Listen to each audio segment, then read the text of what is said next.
آپ دیکھ رہے ہیں ایس کے ٹی وی۔ دوستوں، دنیا کا سب سے اس ٹائم ہاٹ ٹاپک جو ہے وہ ایران اور امریکہ کے درمیان مسقط یعنی عمان میں ہونے والے مذاکرات ہیں۔ دوستوں دیکھیے کہ سرخی یہ ہے کہ جو مذاکرات ہیں یہ ڈیل ہے یا دھوکہ، جبکہ آپ کچھ بھی کر لیں جنگ طے ہے۔ اور مسقط میں ایران نے امریکہ کو جھٹکا دے دیا۔ جی ہاں، آپ نے بالکل درست سنا، حالیہ خبروں نے پوری دنیا کو حیران کر دیا ہے۔ عمان کے دارالحکومت مسقط میں ایران اور امریکہ کے درمیان نیوکلیئر پروگرام پر بات چیت ہوئی، لیکن اس کا نتیجہ کیا نکلا؟ ایران نے اپنی پوزیشن پر ڈٹ کر کھڑے رہتے ہوئے امریکہ کی تمام بڑی شرائط مسترد کر دیں، اور ماہرین کہہ رہے ہیں کہ یہ ایران کی بڑی سفارتی فتح ہے۔ ویڈیو کو آخر تک دیکھیے گا کیونکہ ہر چھوٹا پوائنٹ بھی بہت اہم ہے۔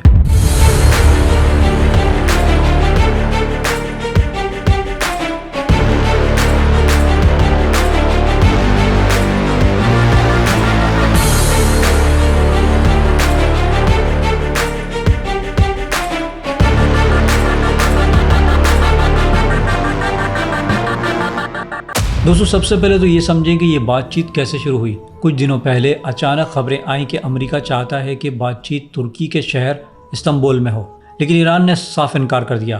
ایران نے کہا کہ اگر مذاکرات مسقط میں نہیں ہوئے تو ہم آئیں گے ہی نہیں۔ کل شام تک یہ کشمکش چلتی رہی، لیکن آخرکار امریکہ کو جھکنا پڑا۔ بات چیت جو ہے دوستو وہ عمان کے مسقط میں طے ہو گئی۔ اور دوستو میں آپ کو بتا دوں کہ یہ کوئی چھوٹی بات نہیں، ایران کی پہلی بڑی فتح تھی۔ ایران نے مذاکرات کے مقام پر اپنی مرضی منوا لی۔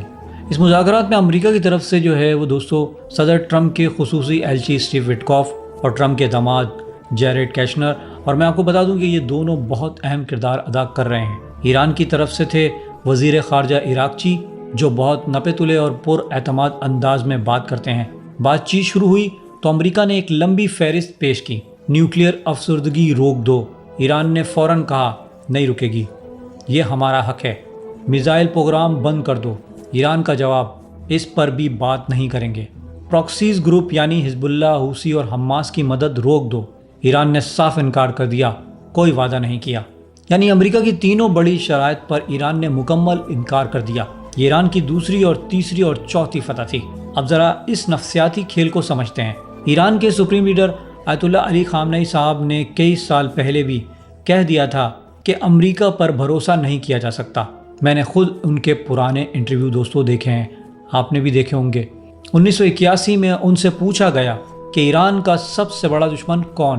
انہوں نے صرف ایک جواب دیا، ایک لفظ میں کہا، امریکہ۔ Who is your worst enemy, Mr. President?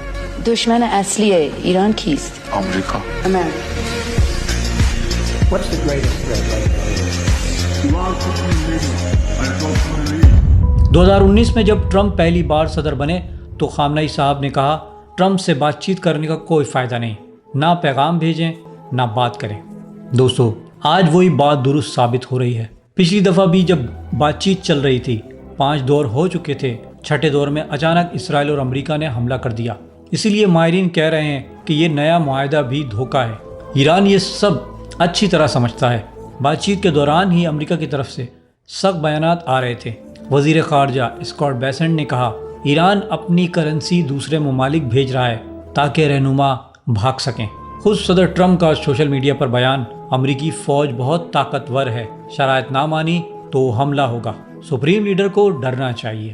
دوستو ایک طرف بات چیت، دوسری طرف دھمکیاں، یہ سب دیکھ کر پوری دنیا سمجھ گئی ہے یہ مذاکرات سنجیدہ نہیں۔ مڈل ایسٹ کے ماہرین کا کہنا ہے کہ امریکہ اور اسرائیل کا اصل ہدف رجیم چینج ہے، یعنی ایران میں حکومت بدلنا۔ لیکن دوستو یہ ممکن نہیں۔ آیت اللہ علی خامنئی صاحب 35 سال سے زیادہ عرصے سے سپریم لیڈر ہیں۔ جو شخص اتنے سالوں میں نہ جھکا نہ ڈرا، وہ اب کیوں ڈرے گا؟ پورا ایران، ایرانی فوج، انقلابی گارڈ سب ان کے ساتھ کھڑے ہیں۔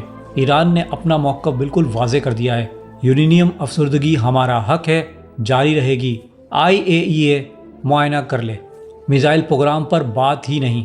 اور دوستوں میں آپ کو بتا دوں اسی دوران ایران نے نئے خرم شہر 4 میزائل اور میزائل سٹی دکھائے۔ پیغام صاف، بٹن پر ہمارا ہاتھ ہے، حملہ کرو تو جواب ملے گا۔ ایران یہ کہتا ہے کہ حزب اللہ، حوثی اور حماس کی مدد جاری رہے گی، خاص طور پر لبنان میں حزب اللہ کے ساتھ ایران ہمیشہ کھڑا رہے گا۔ اب دوستو ایک بہت دلچسپ اور علامتی بات، جب عباس عراقچی مسقط جا رہے تھے تو ان کی پرواز تہران سے نہیں،